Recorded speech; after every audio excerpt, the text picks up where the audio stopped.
Jay, I'm going to share my screen if that's okay. And I'm going to go to.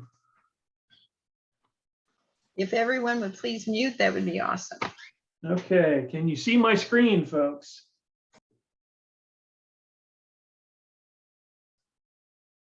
Yes, sir. Okay, great, thank you. When I do these multimedia things, all my screens do wacky stuff, so I'm never quite sure if things are going the way I want them to. So I appreciate you all being here today. I'm going to review some of what I do to help businesses and give an example of some tools you can use, even if you don't reach out for me. I've dropped a link into the chat that will allow you to do a download of some tools that I'm going to talk about here today. And so you may be curious as to what Lakehurst does and what's structured problem solving, but first a little bit about me. I've been in industry for 3 decades, helping companies do things better. So a couple of years ago, I decided to, rather than do that from within a company, to take my skills outside and be able to help multiple companies do continuous improvement. I've worked with a lot of teams around the globe, in North America and South America and in Europe. I'm an engineer by training, so worked in heavy industry as an engineer and an operations person. So that's where I developed these skills. And in addition to being an engineer who's worked from the floor on up to supporting C-suite, I also have an MBA from the home of the Thundering Herd, Marshall University. What we'll talk about a little bit today is an 8-step problem-solving approach, and that's when I talked about the tools. And I said we've got a link in the chat. I'll be referring to these tools, and you can go out and download them. There's 3 of them out there. There's an outline of this approach. There's a long form to make sure you get all the detail, and then if you like crib notes, which a lot of us do, there's also a shorter version. So just to let you know, that's all out there. I'll go through a quick heavy industry example. I think some of you heard this one when I spoke last to this group, so I'm not going to belabor that point. I know Mike knows what I'm talking about there because he let me know he knew the guy who got the call from the Prime Minister, a little foreshadowing. So I'll do a quick review of that one. But I've since developed this presentation and actually delivered it a couple of weeks ago to Enterprise University for the second time. I did it back in the spring as well. And I've also got a small business example that I'll spend most of my time on today, talking about how do you apply these tools to that small business in their particular issue. Then we'll do a review and a quick Q&A.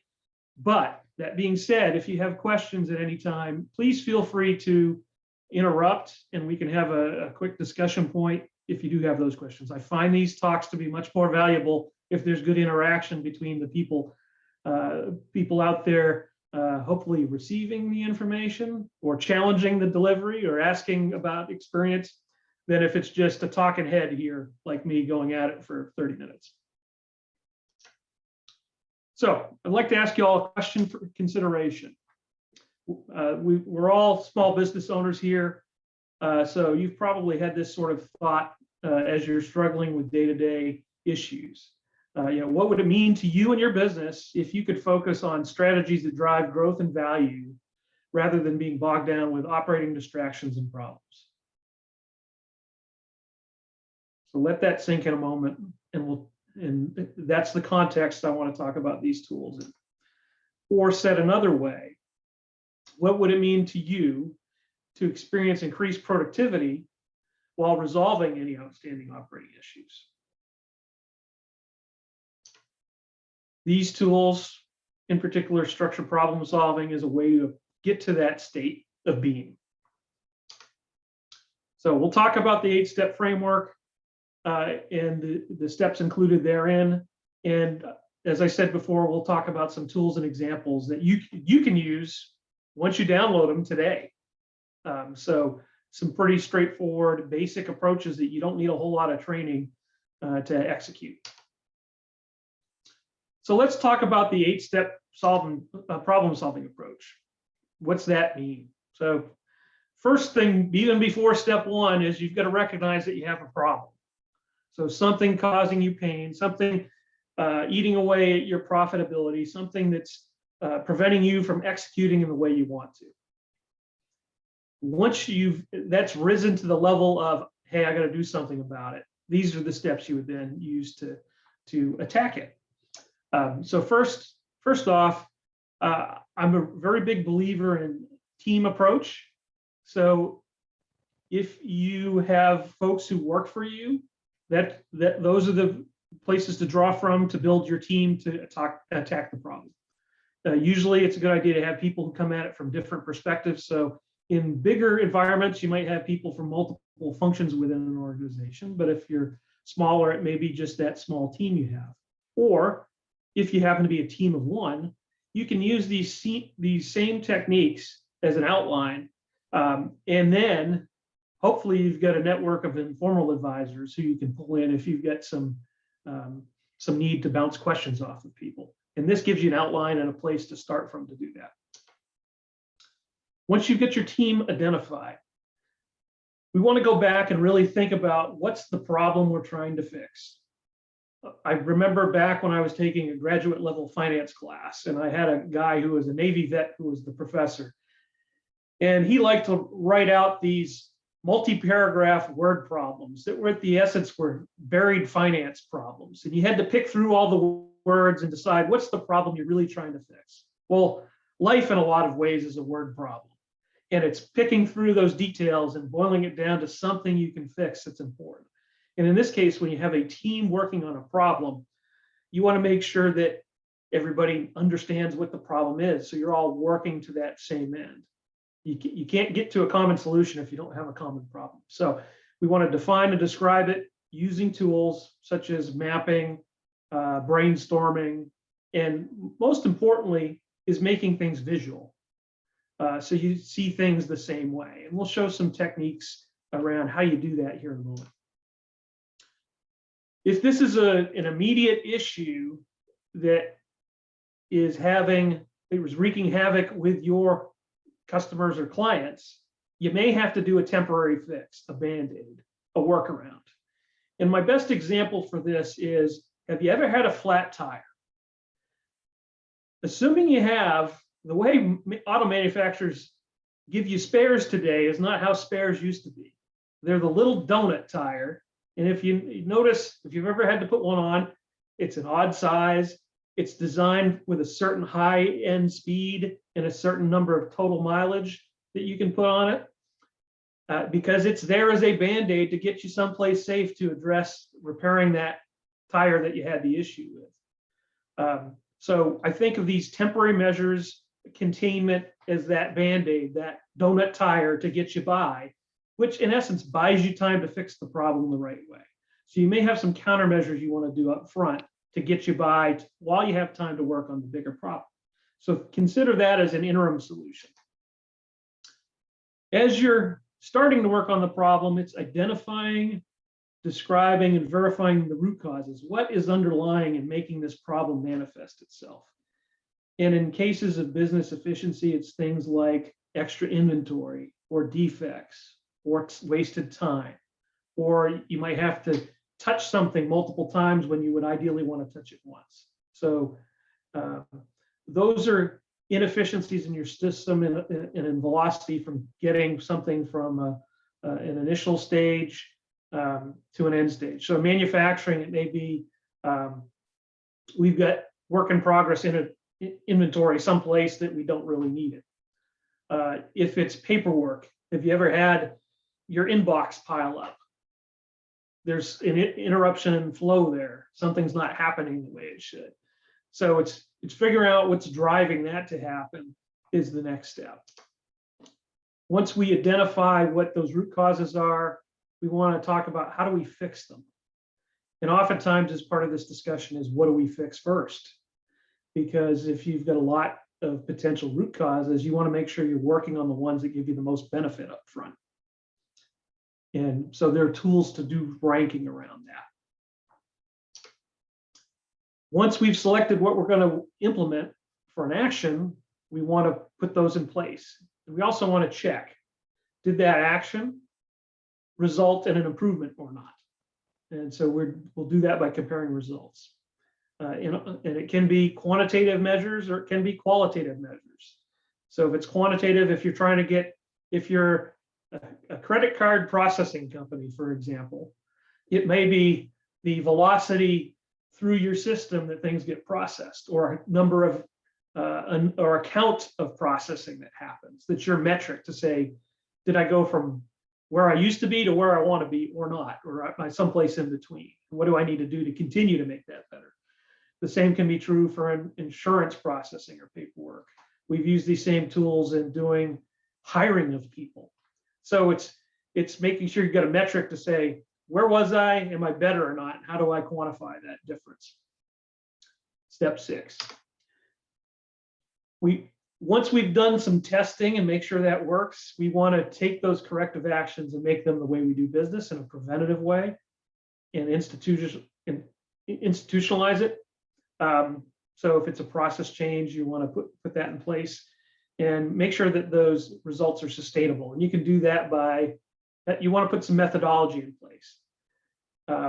So it can be as simple as a checklist. Am I doing these same things each day? And if so, are they resulting in that new sustainable state of being? And then finally, if you've worked with a team and you're successful, you want that team to help you again. You should acknowledge them and thank them in some form or fashion, so that this then becomes the way of doing business and making improvement. You want to reinforce that positive behavior.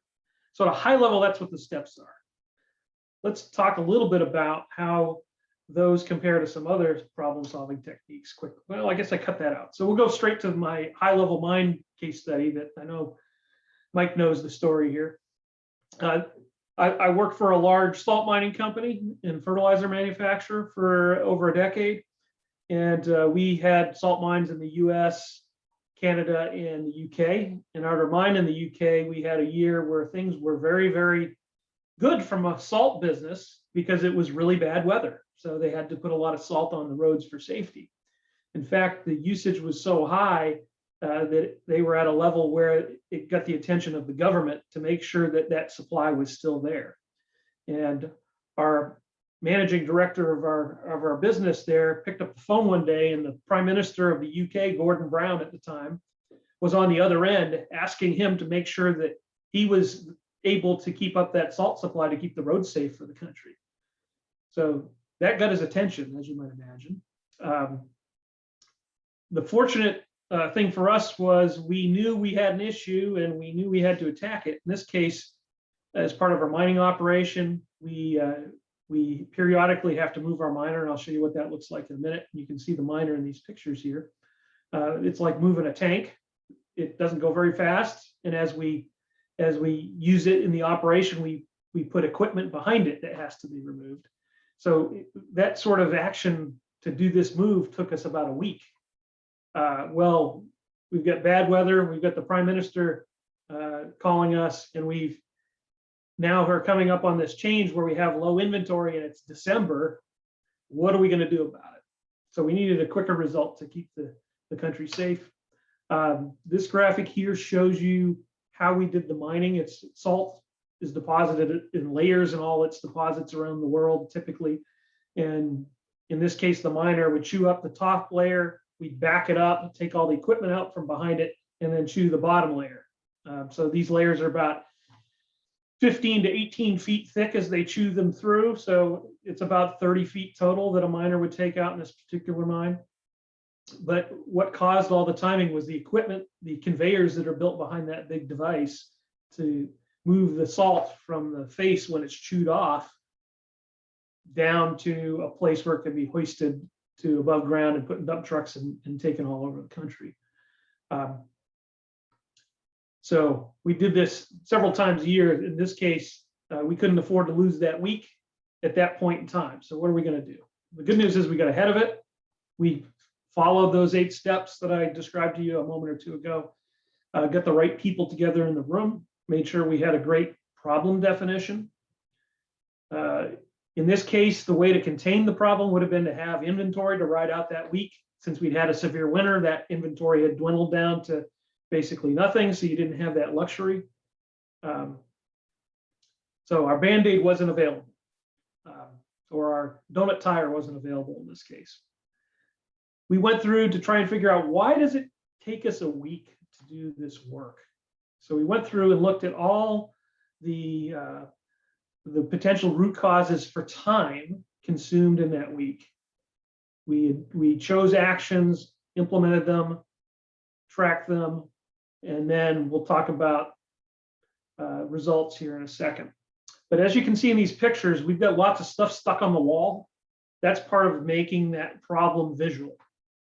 And so in this case, we had high-level mapping done. So what are all the ins and out of this timing it takes to move this miner?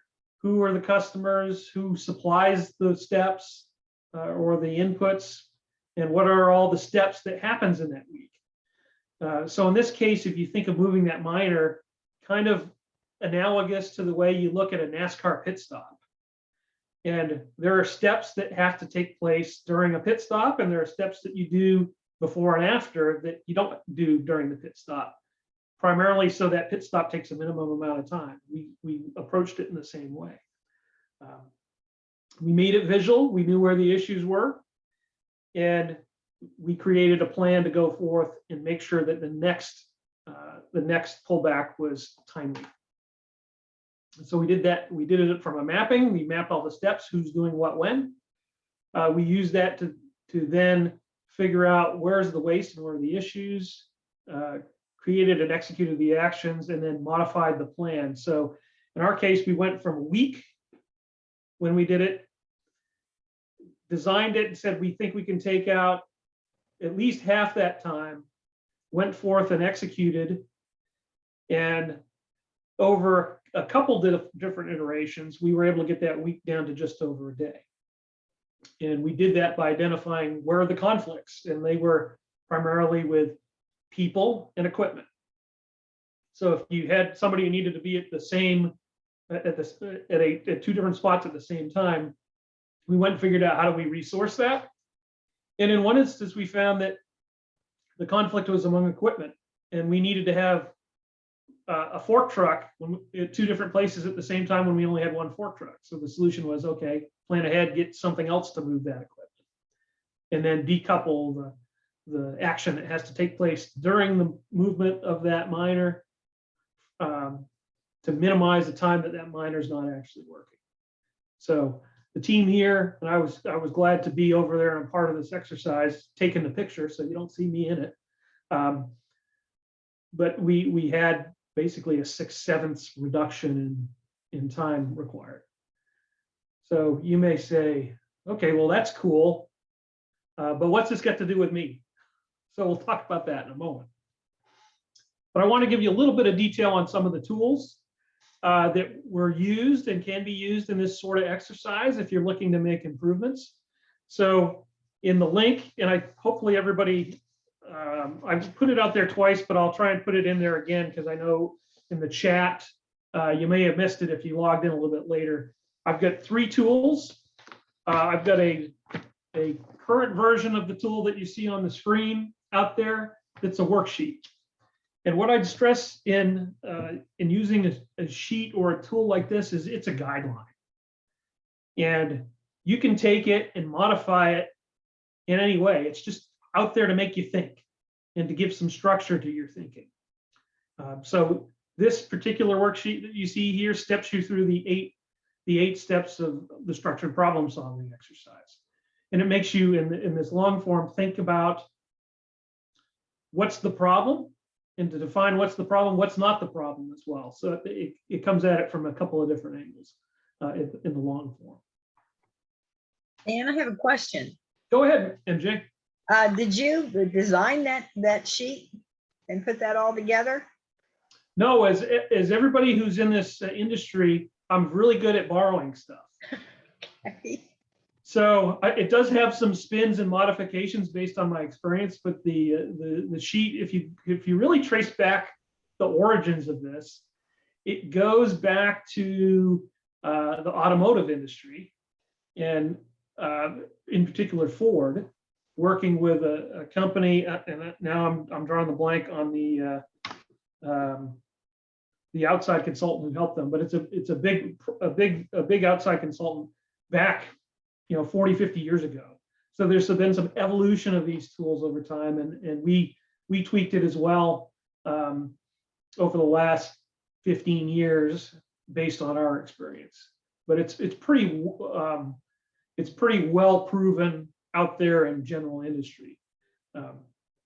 So great question, thank you.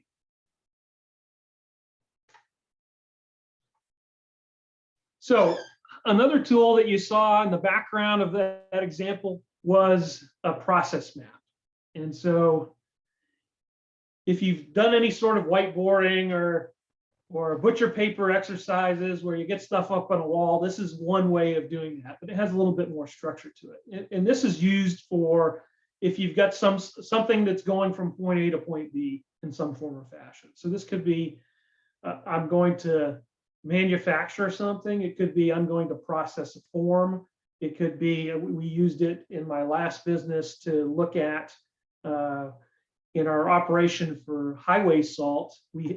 In the United States, all that business is bid out to states and cities, and the bid process we mapped in this sort of way. So it can be anything where there's a movement of goods or a movement of information that can be a form from a begin state to an end state, and particularly if it involves a lot of touching and a lot of handoffs from person to person. So in a process map, we list all the steps or the major phases across the top. So you see in this picture, those are the bright pink stickers across the top edge of this map. The people who are involved, we list down the left-hand side. Those are the purple stickers you see here.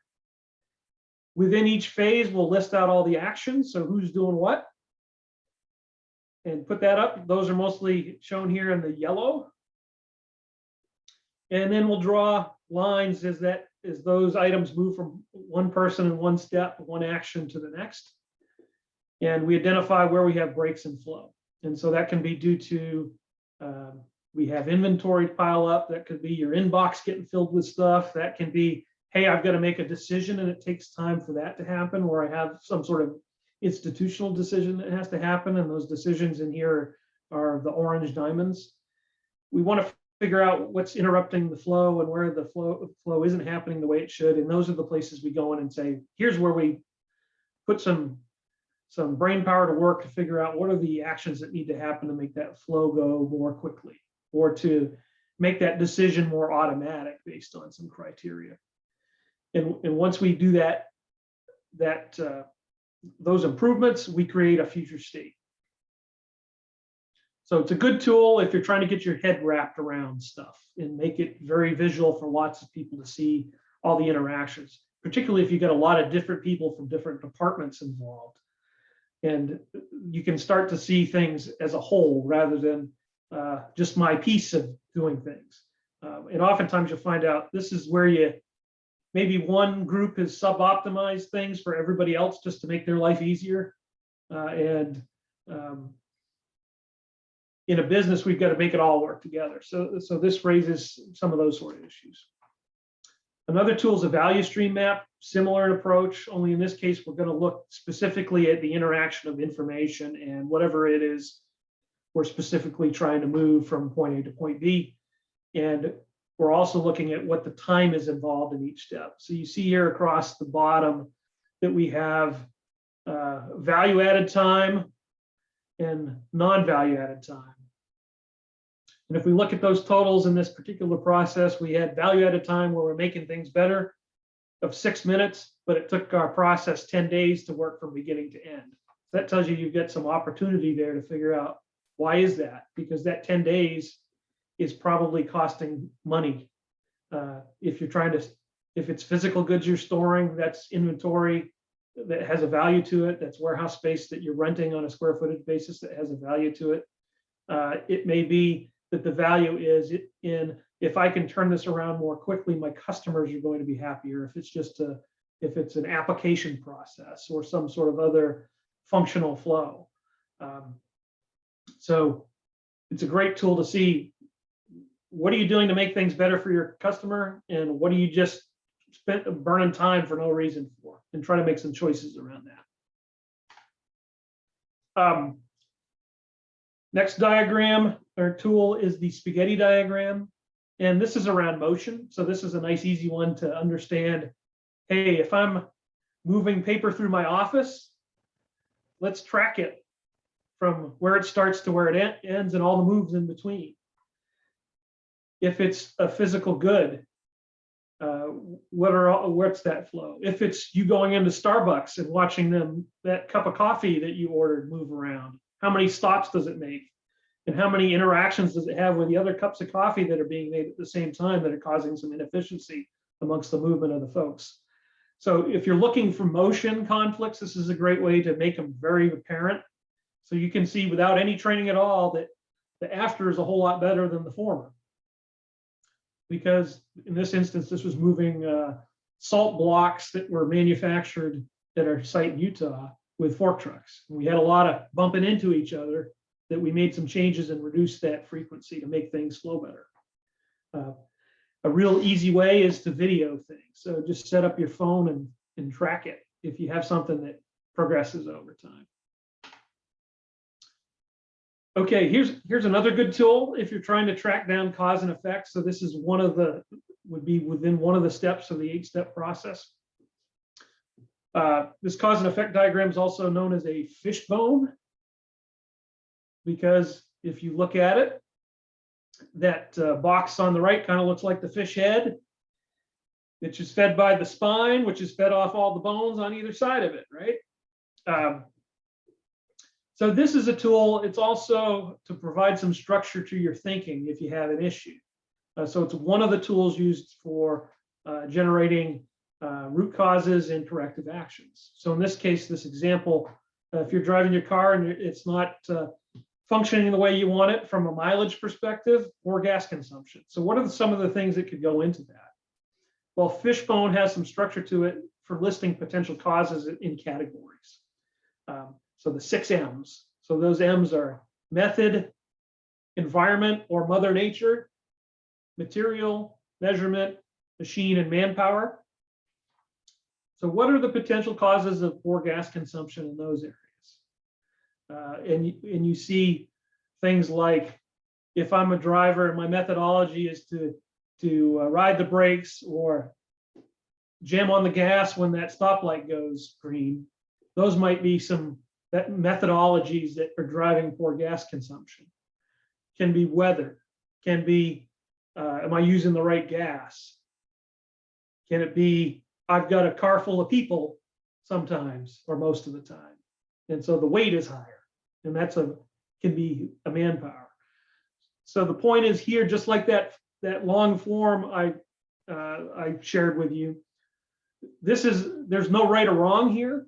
These are ways to make you think. So putting things in the right category is not the important thing. The important thing is getting down the potential causes and then making some choices around what do you jump on and attack first. So this is often used as you list these out as a way for your team to do some sorting. And my favorite way of doing sorting is a multi-vote. So if I'm doing this fishbone on a whiteboard or on a piece of butcher paper in a conference room, I like to have those little round stickers that you can get at Staples or Office Depot and hand out. If I've got a team of 5 people, I'll hand them each 10 stickers and say, okay, based on your expertise and your experience, we've listed all these potential root causes. What do we work on first? And you give them those stickers and say, you can put 10 stickers on one item, or you can spread them across all these items here, and then you get some natural groupings on what you work on first. So it's a real easy visual way to do some multi-voting. And then you attack them first based on the team's input. And so that's a good qualitative way to make some choices. Okay, the 5 why. Has anybody been around kids that are age 5 or under? So all of us. So you already know this technique without me even talking about it. 5 Whys, another root cause identification methodology. It helps you look at relationships between potential root causes of the problem, and it's really quick and easy to use. You don't need to be a statistician to understand it. And I'll give you an example of that right now. So, as you may know, they've recently done a whole lot of work on the Washington Monument because it was disintegrating on the outside, on its face. So let's start asking 3-year-old questions. So why is it falling apart? Okay. Because they were cleaning it with harsh cleaning agents. Okay. What next? If it's 5 Whys, we just got one. So here, let's go to number 2. Why using those harsh chemicals? What's driving that choice? Well, there are a lot of pigeons around the monument, and pigeons like to leave presents behind in the form of waste. And so if we want the monument to be clean for all our visitors to see and enjoy. Okay, so that's just 2 Whys. Why are all these pigeons there? Okay. Well, like everybody else, pigeons got to eat, and their food source is in and around the monument, and that's spiders. Okay, let's go to the next level. Why are there so many spiders there? Well, like the pigeons, spiders got to eat too, and the spiders eat bugs, and these bugs are gnats. Okay, we've got 4 levels here. Keep going. What are we going to do about this? Well, we'll ask why do we got these gnats here too? It seems like the place to be is a Washington Monument, right? No matter what type of creature you are. Well, those gnats are attracted to the lights at dusk. That's what's driving them to all come to the monument. So our solution is, let's not have the lights on at dusk. Let's wait and turn it on later. So you can see here that by drilling down, we have a much different root cause and potential solution than what you might have thought to start with. You could have said, hey, we're going to use a different cleaning agent. Well, you still would have had to clean in some form or another because you hadn't addressed the root cause. You could have said, well, we're going to send out people to creatively get rid of the pigeons in some form or fashion. Well, I don't know if you've been around a city, but there seems to be an endless supply of pigeons. So our best efforts might not fully resolve the issue. We could have applied some pesticides to try and get rid of the spiders or the gnats. But the real issue was we got to stop attracting the gnats to the monument and cause the food source for the spiders, which are the food source for the pigeons, which leave behind the remains of that food source after it's been thoroughly processed. So you can use these same sort of techniques to try and drill down and understand what's really driving the root cause and make sure you're fixing the root cause rather than treating the symptom. So it's kind of like your doctor asking you all these questions to try and drill down to what's really driving the issue. So I've been foreshadowing what's it mean to me as a small business owner. We've all got problems that we probably need to fix. They may be different in terms of size, but the process is the same. And you can flex this technique according to the size of your business and the technical complexity of that problem. So let's give an example. Let me get a drink first. So this particular example is a Maine cottage rental company during the time of COVID. So hopefully it's relatable to all our experiences in the last couple of years. And in this case, it's a family-owned cottage rental company that's been in business going back to the 30s. It rents 10 lakeside cottages, primarily during the summer, on a weekly basis. It also has a lodge it rents for big events like wedding receptions. And the current ownership structure was established back in 2015.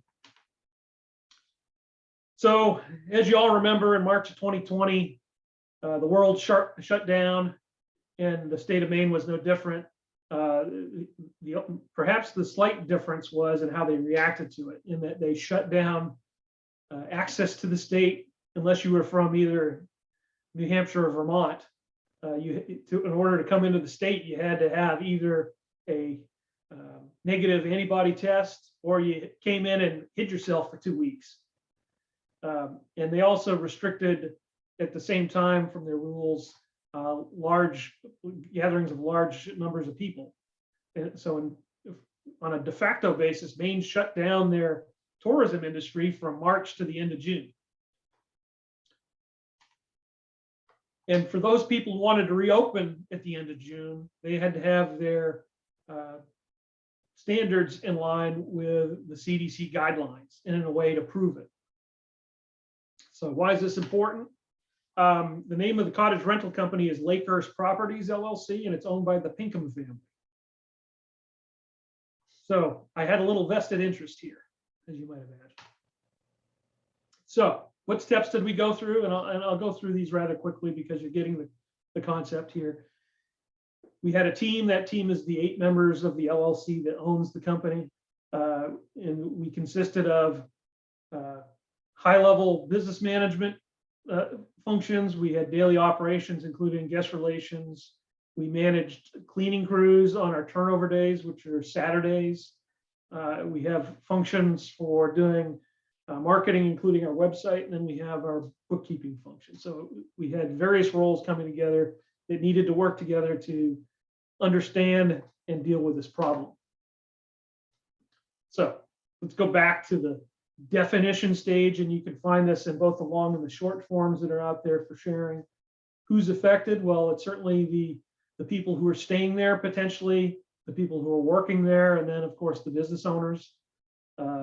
This was an operational, regulatory, potentially personal safety issue if people were infected, and it affected both the rental process and transactions on the front end of people coming in, their interactions while they're there, and the cleaning process that we had for our crews.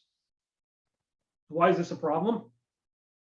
If we couldn't successfully figure out how to reopen in a way that the state was happy with, it affected the viability of our business going forward, from a practical standpoint, but from a even more human standpoint, it potentially could impact the safety of the people we had as our guests. Where's it happening? Within our rentals in Maine. When's it starting? March of 20. We had to be ready by June 25th to reopen. How much, how many? Well, we lost our lodge rentals for the season because we couldn't open to large number of people events at all. And then we had the potential to lose the cottage rental season if we didn't come forth with a successful plan to go forward. So boil that down. What's the problem look like?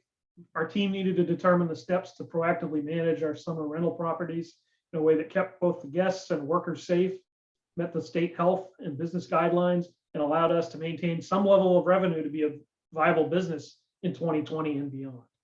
So you put all those inputs, the who, when, why, where, how, it boils it down to here's a statement we can all understand and get behind, and a problem we can all jointly solve. So we also had some temporary measures we had to do. So here's our Band-Aid or our donut spare. In April, we let our guests know, hey, things are somewhat in flux. And we knew we would have some impacts to our season. We just didn't know exactly what they would be. So we put out a broadcast email and changes to our website to let people know what's going on to the best of our ability. We did let them know it was going to impact our check-in, our cleaning, our interaction among the guests. And we also had to understand that we might have to be flexible in how we handled our reservation and deposits. Typically, the people who come to stay with us have been coming for generations, and they would book their preferred weeks in January and February. And so we already had deposits in hand for that season when things shut down in March. But some people, depending on where they were coming from, and if you remember, access to tests and no vaccine at the time, there were possibilities people weren't going to be able to come. And what do we do about that?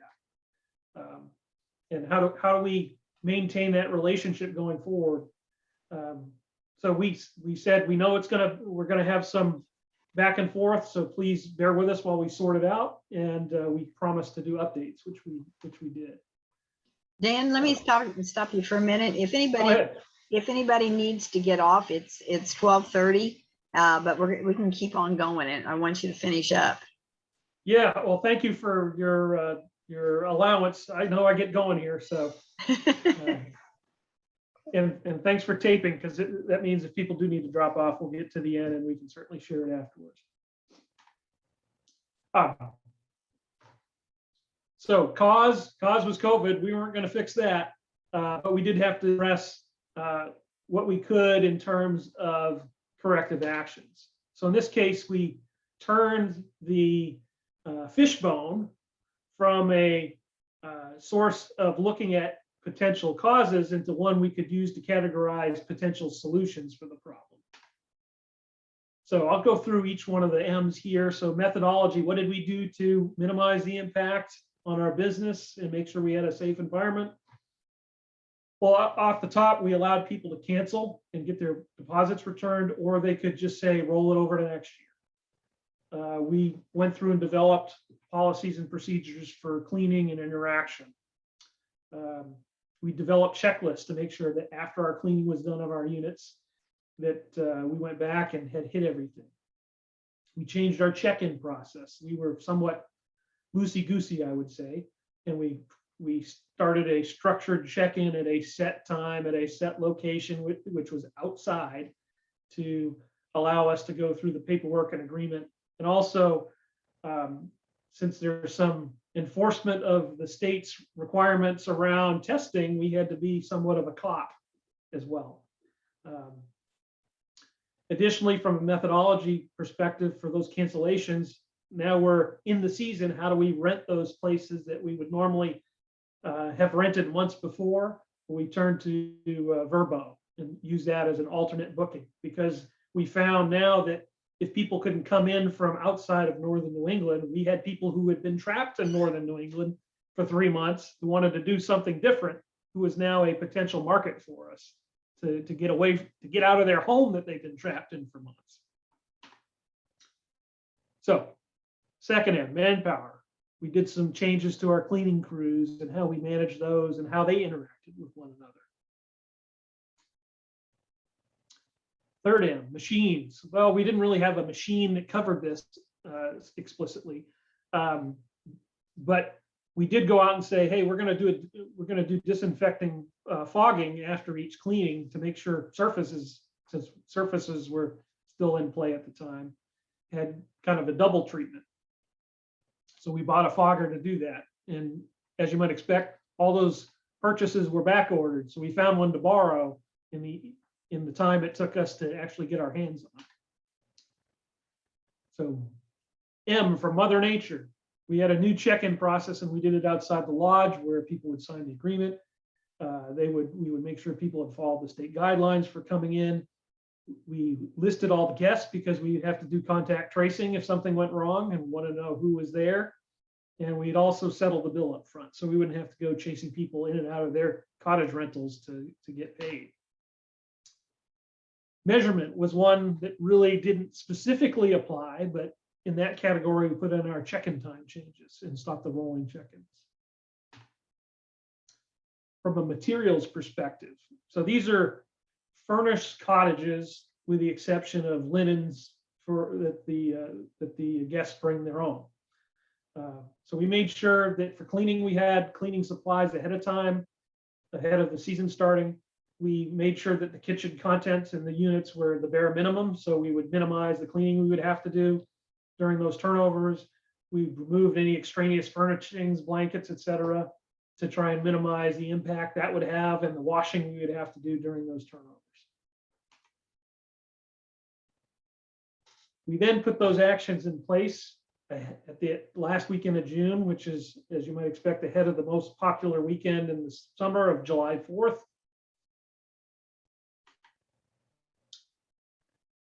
We took preventive measures to institutionalize and reinforce our new processes. So we did the checklists, and then we made sure that we told people up front how check-in was going to be different, and then held them to that, because you get what you accept in terms of behavior from your guests. And we've got them a little bit better trained now.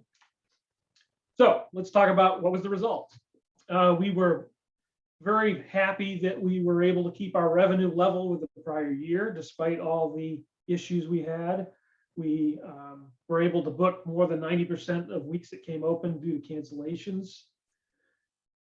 Because of the communication and people wanting to be, have the ability to go on vacation, we only had one set of guests that we had to turn away at the time of check-in, who actually had to leave the state, go out, get tested, and come back in. And because we didn't want to be the quarantine location and have people on our site. So that was we told them up front, if you don't have your negative test, you can't come in. We had, fortunately, from 20 to 21, our retention was very high. We're still struggling a little bit with people who've been coming for years who are not happy about our day guest policy, because we're trying to restrict people from coming in, again, from a contact tracing perspective. We were also very happy that we did have some absorption of open slots from people who came the first time in 2020 into 2021. So we follow that 8-step approach that I described.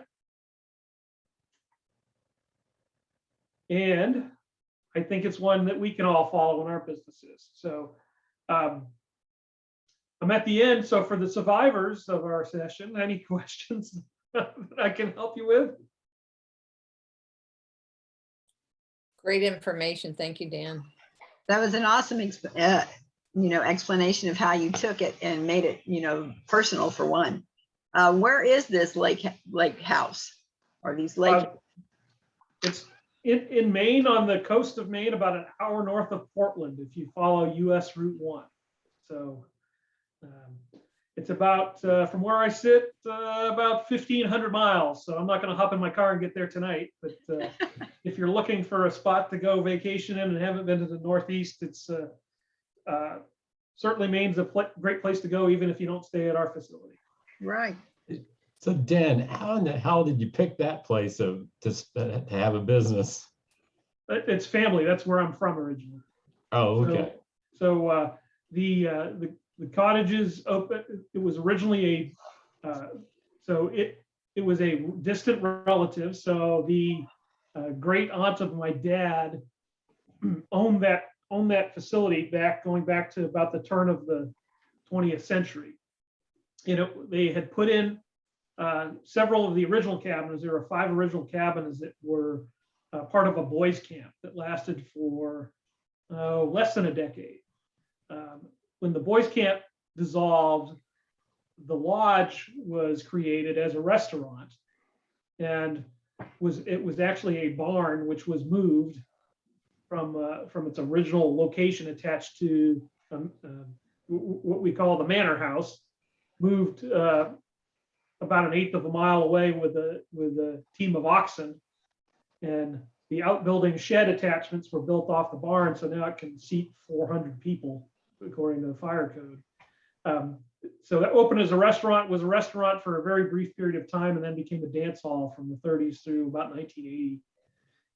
My parents bought the business from the estate of my father's great aunt back in the mid 60s.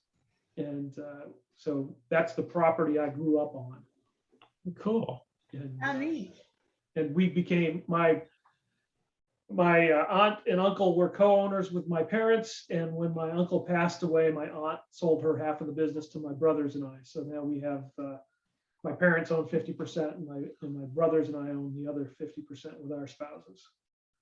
Awesome. That's fantastic. I'm going to stop recording, okay? All right, thank you.